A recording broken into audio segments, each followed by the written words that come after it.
श्री हनुमान अंक। श्री हनुमान चरित में लंका दहन।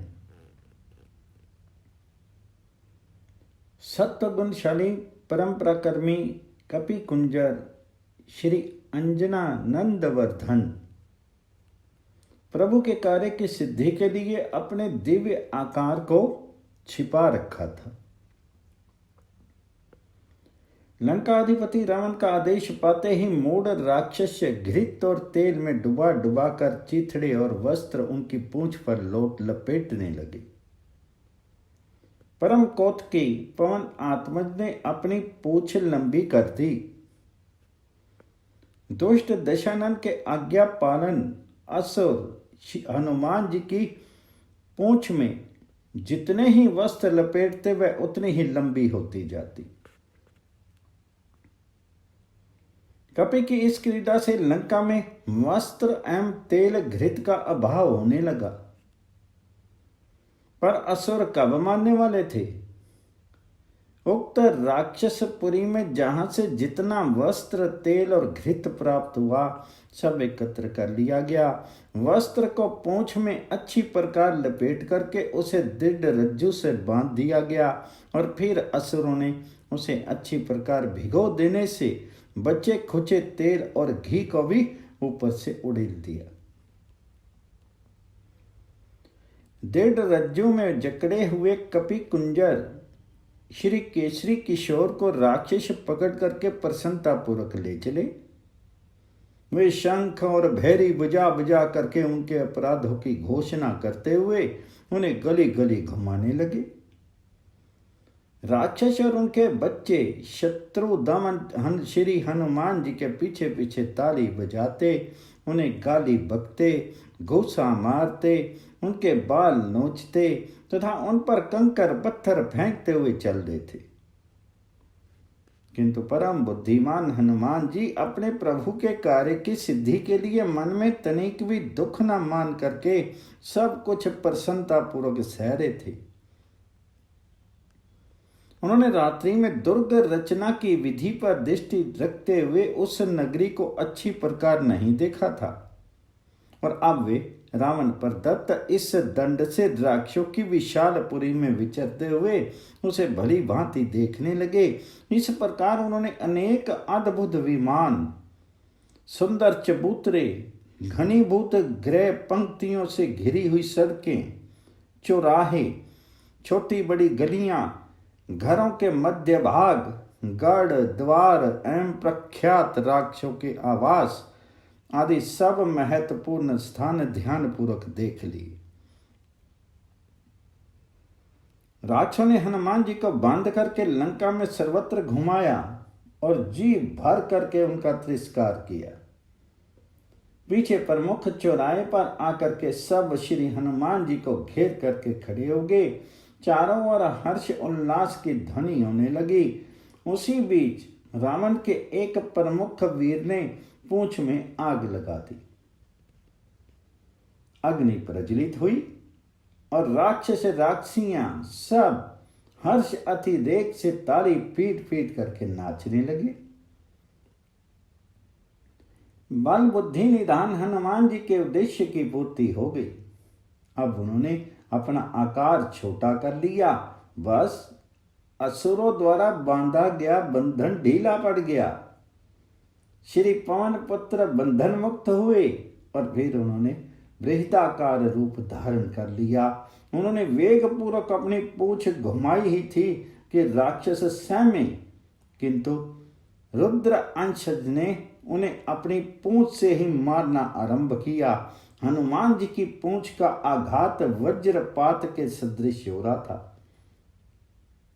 बालक, युवा एवं वृद्ध राक्षस नर नारी भयभीत होकर के भागने लगे, किंतु वे जहां कहीं भी भागते पूंछ वहीं उन्हें काल सर्प की भांति लपेट लेती। अग्नि की ज्वाला में छटपटाते हुए असुर पृथ्वी पर जोर से पटके जाते, तड़पते भी नहीं पाते परंतु मर जाते। इस प्रकार वहां एकत्रित समस्त असुरों का वध कर हनुमान जी लंका की एक अत्यंत विशाल गगनचुंबी अट्टलिका पर चढ़ गए। जिस समय परम नंदन हनुमान जी की पूंछ में आग लगाई जा रही थी, उसी समय एक भयानक राक्षसी ने दौड़ करके माता जानकी से कहा, सीते, तुम जिस बंदर से बात कर रही थी उसे बांध करके उसकी पूंछ में आग लगा दी गई है। उसे अत्यंत अपमान के साथ लंका की गलियों में घुमाया गया है। माता जानकी सहसा कांप उठी। उन्होंने दृष्टि उठा करके देखा, विशाल लंकापुरी में अग्नि की प्रचंड ज्वाला फैली हुई है। उन्होंने अत्यंत व्याकुल होकर के अग्निदेव से प्रार्थना की, अग्निदेव, यदि मैं अपने प्राणनाथ पति देव की विशुद्ध सेविका हूं और यदि मुझ में तपस्या तथा पतिव्रत्य का बल है, तो तुम पवन पुत्र हनुमान के लिए शीतल हो जाओ। एक तो पतिव्रत्य की ही अमित शक्ति पतिव्रता देवी इच्छा होने पर संपूर्ण सृष्टि को उलट पुलट कर सकती है। दूसरे, निखिल सृष्टि की स्वामिनी जगत जननी मूल प्रकृति स्वयं शक्ति की प्रार्थना। तीखी लपटों वाले अग्निदेव श्री हनुमान के लिए शांत भाव से जलने लगे। उनकी शिखा पर दीक्षण भाव से उठने लगी। स्वयं हनुमान जी चकित होकर के सोचने लगे, अरे अग्नि तो प्रज्वलित है, इसके स्पर्श से विशाल अट्टलिकाएं धाएं धाएं जल रही हैं, किंतु मैं बिल्कुल सुरक्षित हूं। निश्चय ही माता सीता की दया, मेरे परम प्रभु के तेज तथा मेरे पिता की मैत्री के प्रभाव से अग्निदेव मेरे लिए शीतल बन गए। जय श्री राम। उस विशाल गगनचुंबी अट्टलिका में आग लगा करके भयानक मूर्ति श्री हनुमान दूसरे महल पर कूदे। उस समय उनकी भीषण गर्जना से आकाश विदीर्ण हो रहा था। उस गर्जन मात्र से कितने ही असुरों का प्राणांत हो गया। राक्षस पत्नियों के गर्भ गिर गए। बड़े बड़े वीर राक्षसों का हृदय कांप उठा। जय श्री सीताराम। रावण के महान दुर्ग का ध्वंस करते हुए मेनाक वंदित महान वेगशाली कपीश्वर उछल करके प्रहस्त के महल पर पहुंच गए और उसमें आग लगा करके महापार्श के घर में आग लगाते हुए श्री रामदूत ने क्रमशः वज्रदंष्ट, शुक, बुद्धिमान सारन, इंद्र विजयी मेघनाद, जम्बूमाली और सुमाली के महलों को फूंक दिया। उस समय अग्नि की भयानक लपटों में अरुण वर्ण श्री मरुत आत्मज प्रत्यक्ष काल की मूर्ति प्रतीत हो रहे थे। अत्यंत भयभीत असुर उनकी ओर देखने का साहस ही नहीं कर पा रहे थे। अमित वेगशाली कपीश्वर में अद्भुत स्फूर्ति थी। वे एक महल पर जा करके अपनी प्रज्वलित पूंछ से उसके आंगन, द्वार और वातायनों में प्रवेश करके इतनी शीघ्रता से आग लगा करके दूसरे महल पर कूद पड़ते कि विश्वास करना भी कठिन था कि यहाँ एक ही हनुमान जी हैं। राक्षसों को सर्वत्र सभी महलों पर मर्कटाधीश श्री हनुमान जी ही आग लगाते हुए दिख रहे थे। इस प्रकार श्री हनुमान जी ने अत्यंत शीघ्रता से रश्मकेतु, सूर्यशत्रु, ह्रस्वकर्ण, दंष्ट, राक्षस रोमेश, रन उन्मत्त, ध्वजग्रीव, भयानक, विद्युंजय, हस्तिमुख, कराल, विशाल, शोणिताक्ष, मकराक्ष, नरांतक, कुंभ, दुरात्मा, निकुंभ, यज्ञ शत्रु और ब्रह्म शत्रु आदि समस्त प्रमुख राक्षसों के भवन तथा अश्वशाला, गजशाला, अस्त्रागार, सैन्य शिविर आदि में आग लगा दी। उसी समय अपने पुत्र के कार्य में सहायता करने के लिए पवन देव तीव्र गति से बहने लगे। इस कारण आग और भी अधिक प्रज्वलित होगी। सोने चांदी तथा रत्नों के महल पिघल पिघल कर बहने लगे। लंका के स्त्री पुरुष और बालक वृद्ध सभी असुरों में त्राही त्राही मच गई। लाखों असुर इस अग्निदाह से ही काल के गाल में चले गए। किसी को कुछ सूझ नहीं रहा था। सबको अपने प्राणों के लाले पड़े थे। अन्न वस्त्र आभूषण गाज्य अश्व खच्चर रथ आदि जहाँ के तहाँ अग्नि में जल रहे थे। अपने प्राण के सम्मुख उनकी चिंता कौन करता। अनाथ और असहाय की भांति रावण की लंका प्रचंड अग्नि में धाएं धाएं जल रही थी। पशु स्त्री बच्चे चित्कार कर रहे थे, पर त्रैलोक्य विजयी असुर कुछ नहीं कर पा रहे थे। सर्था अवाच्य और निरुपाय थे वे। उधर जिन घरों में अग्नि कुछ शांत होती, मारुत नंदन उनमें पुनः अग्नि प्रज्वलित कर देते। वे लंका को उलट पुलट कर जला रहे थे।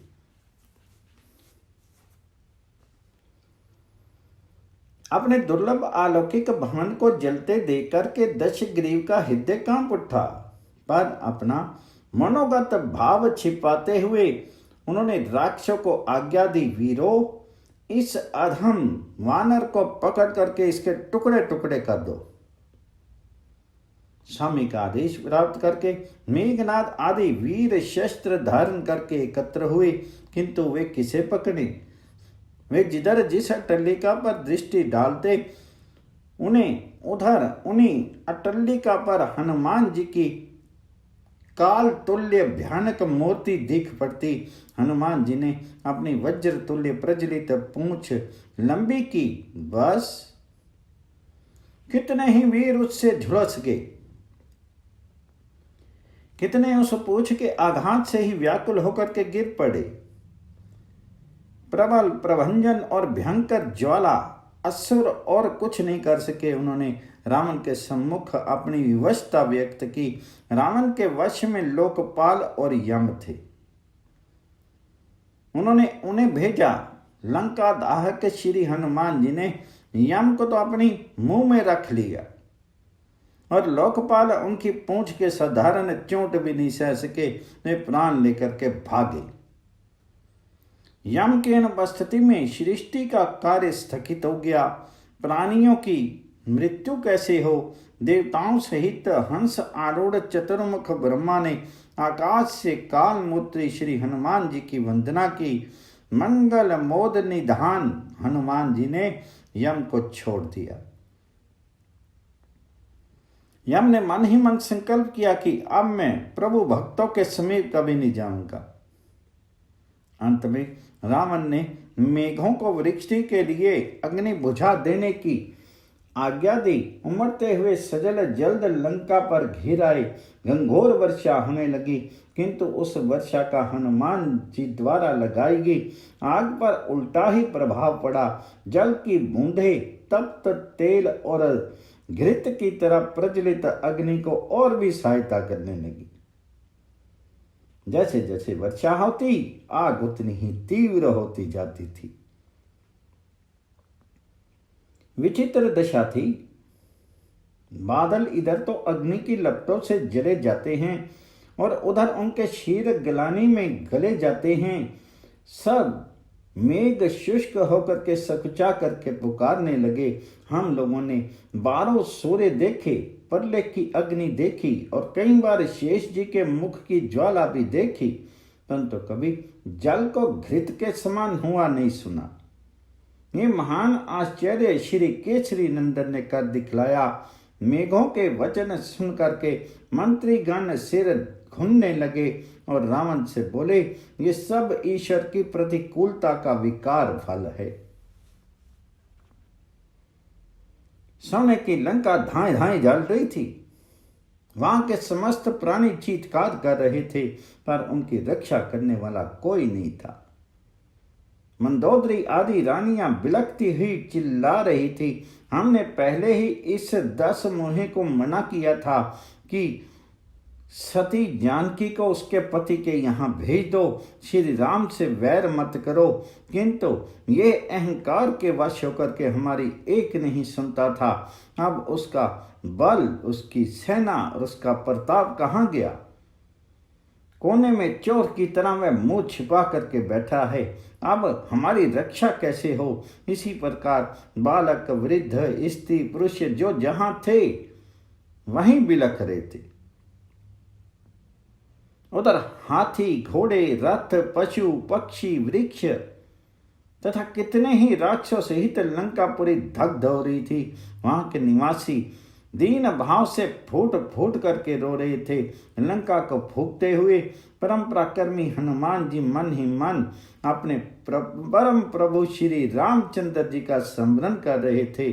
श्री मर्ताधीश के इस अद्भुत एवं अप्रतिम कार्य से सभी देवता, मुनिवर, गंधर्व, विद्याधर, नाग तथा संपूर्ण प्राणी अत्यंत प्रसन्न हुए। देवताओं ने श्री पवन पुत्र की स्तुति की। कहते हैं लंका अधिपति रावण ने सूर्य पुत्र शनि देव को बंदी बना लिया था। उस बंदी गृह की चार दीवारी हनुमान जी के पैर के आघात से टूट करके गिर गई। हनुमान जी ने शनि देव का दर्शन किया और उन्हें रावण की सारी करतूत बता दी। शनिदेव ने मुक्तिदाता श्री हनुमान जी को आशीर्वाद देते हुए कहा, अब लंका का सर्वनाश निकट है। उन्होंने कनखी से लंका की ओर देखा और एक विभीषण का घर छोड़ करके बची खुची लंका जल करके राख होगी। अतुलित बलशाली श्री पवन कुमार ने जब देखा कि सारी लंका जल रही है, यहाँ के सैन्य केंद्र, युद्ध उपयोगी उपकरण तथा वाहन आदि नष्ट हो रहे हैं, यहाँ के लोग आतंकित, भयभीत एवं त्रस्त हो गए हैं, तब उन्हें माता सीता की चिंता हुई। विभीषण का घर तो मैंने बचा लिया, किंतु माता सीता पता नहीं कैसे। यदि कहीं भूल से अग्नि की ज्वाला में श्री पवन देव कांप उठे। अत्यंत चिंतित हनुमान जी उछल करके समुद्र में कूद पड़े। पूंछ की आंख बुझा करके वे पानी से निकल ही रहे थे कि चारणों के मुख से निकली हुई शुभ वाणी सुन करके उनकी सारी चिंता दूर होगी।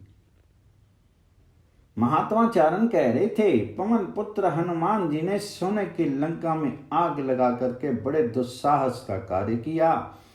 घर में से भागे हुए राक्षसों, स्त्रियों, बालकों और वृद्धों का रुदन और चीत्कार सारी लंका में छाया हुआ है। पर्वत की कंदराओं, अटारियों, परकोटों, सैन्य स्थलों, गुप्तगारों और नगर के प्रमुख द्वारों सहित समूची लंका जल करके भस्म हो गई। किंतु अत्यंत आश्चर्य की बात है कि श्री राम वल्लभा सीता जी पर आंच तक नहीं आई। पवन पुत्र हनुमान जी की जय। श्री हनुमान अंक में, श्री हनुमान चरित में हनुमान जी का लंका दहन के बाद माता सीता से विदाई का वर्णन।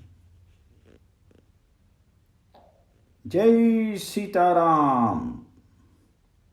हर्ष अतिरेक से हनुमान जी के मुंह से जय ध्वनि हो रही थी। वे अत्यंत तीव्र गति से दौड़े जगत जननी जानकी की ओर। हनुमान जी को कुशलता की चिंता में माता उदास बैठी थी। श्री पवन पुत्र को दौड़ करके मां मां कहते हुए उनके चरण कमलों पर सिर रख दिया।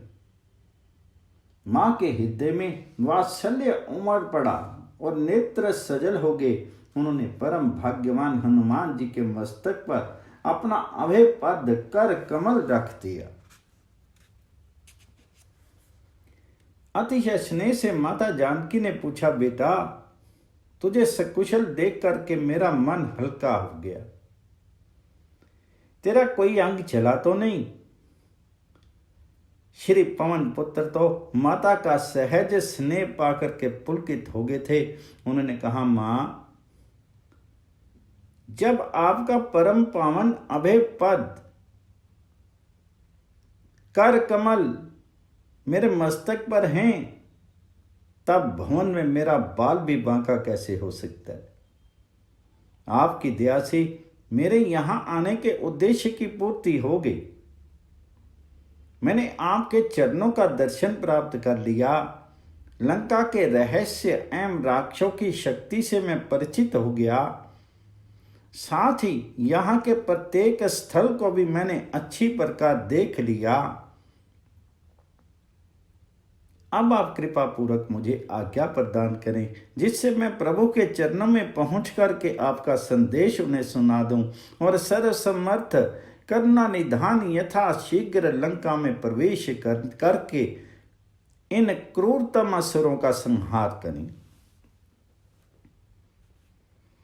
माता वैदेही के नेत्र बरस पड़े। उन्होंने अत्यंत व्यथा से कहा, बेटा, तुम्हारे यहाँ आने से मुझे सहारा मिल गया था, अब तुम भी जा रहे हो। तुम्हारे चले जाने के बाद मेरे लिए फिर वही दुख के दिन और दुख की रात्रियां होंगी। पर यदि तुम थक गए हो तो एक दिन यहाँ किसी गुप्त स्थान में ठहर जाओ। आज विश्राम करके कल चले जाना। अत्यंत श्रद्धा एवं भक्ति पूर्वक पवन कुमार ने निवेदन किया, मां, प्रभु का कार्य संपन्न हुए बिना मुझे विश्राम कहां? आपका अमोघ आशीर्वाद मेरे साथ है। मैं जिस वेग से यहां आया था उसी वेग से समुद्र पार कर जाऊंगा। वहां कोटि कोटि वानर भालू मेरी प्रतीक्षा करते होंगे। आपका समाचार पाकर के उन सब के प्राण लौट आएंगे। फिर तो वानरी सेना के साथ प्रभु यहाँ आएंगे ही। आप दोनों को दिव्य सिंहासन पर एक साथ विराजमान देख करके ही हम लोग सुखी होंगे। भक्ति सीता ने स्नेहपूर्वक पूछा, बेटा, मेरे मन में एक संदेह अभी तक बना हुआ है। मैं समझती हूं 3 ही प्राणियों में समुद्र की लांघने की शक्ति है, तुम में, गरुड़ में और पवन देव में। फिर बड़े बड़े वानरों और रीछों के सहायक होने पर भी महाबली सुग्रीव इस दुर्लंघ समुद्र को कैसे पार करेंगे? उनकी विशाल वाहिनी सहित सानुज प्रभु सागर कैसे लांघ सकेंगे? हनुमान जी ने विनय पूर्वक उत्तर दिया, माता, बंदरों की शक्ति ही इतनी है। वे इस डाल से कूद करके उस डाल पर चले जाएंगे, बस। किंतु परम प्रभु श्री राम की अपरिसीम शक्ति से सब संभव है। उनकी कृपा की कोर से अत्यंत छोटा सर्ग भी महाबली गरुड़ को खा सकता है। सरथा पंगु गगन स्पर्शी गिरिवर को लांघने में सम्मत हो सकता है। उन मन बुद्धि से परे अचिंत्य प्रभु के दर्शन करके समुद्र स्वयं मार्ग दे देगा। यदि उसने मार्ग देने में आनाकानी की तो उसे शुल्क कर देने के लिए भी सुमित्रा कुमार का एक ही शर पर्याप्त है।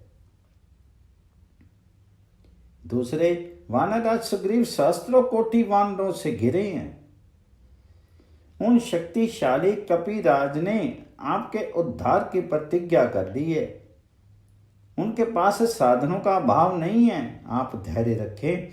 अब मेरे स्वामी यहाँ यथाशीघ्र पहुंच करके आपका उद्धार करेंगे। श्री अंजना नंदन वर्धन के उत्तर से माता को संतोष हुआ। उन्होंने अवरुद्ध कंठ से हनुमान जी से कहा, बेटा, प्रभु के चरणों में मेरा प्रणाम निवेदन कर उन्हें मेरी दयनीय स्थिति बता देना और उनसे मेरी ओर से बद्धांजलि प्रार्थना करना कि वे तुरंत आवें। मैं प्रतिक्षण उनकी प्रतीक्षा करती हुई जी रही हूँ। अवधि समाप्त होने पर मेरे प्राण नहीं टिक सकेंगे। दुखनी माता के नेत्र से आंसू बहते जा रहे थे। उन्हें पोंछ पोंछ करके वे धैर्य पूर्वक अपने प्राणनाथ के लिए संदेश दे रही थी। बेटा, मेरे प्रिय देवर लखन लाल से कहना कि मुझसे अपराध हो गया, वे मुझे क्षमा कर दे, मेरा आशीर्वाद उन्हें देना। वानरराज सुग्रीव, जामान, युवराज अंगद आदि सबको मेरा आशीर्वाद देना। उन सब से कहना कि मैं आप लोगों के साथ प्रभु के आगमन की प्रतीक्षा में एक एक पल बिता रही हूं। इतना कहकर के कमल लोचन माता सीता ने अंचल से मुंह ढक लिया। माता की ये विवश अवस्था देख करके महावीर श्री हनुमान का धैर्य जाता रहा। वे भी फवक कर रो पड़े। बड़ी कठिनाई से वे बोल सके, मां आप धैर्य धारण कीजिए, मेरे पहुंचते ही प्रभु यहां के लिए प्रस्थित हो जाएंगे। कुछ रुक करके धैर्यपूर्वक हनुमान जी ने कहा, माता, प्रभु ने जैसे आपके लिए अपनी मुद्रिका भेजी थी उसी प्रकार आप भी मुझे अपना कोई चिन्ह दे दे जिसे मैं प्रभु को दिखा सकूं। माता सीता ने अपने केश पास से चूड़ामणि को निकाला और उसे पवन कुमार को देते हुए कहा, बेटा, इससे श्री आर्यपुत्र और लक्ष्मण तुम्हारा विश्वास कर सकेंगे। उनके विश्वास के लिए मैं तुम्हें एक बात और बतला देती हूं।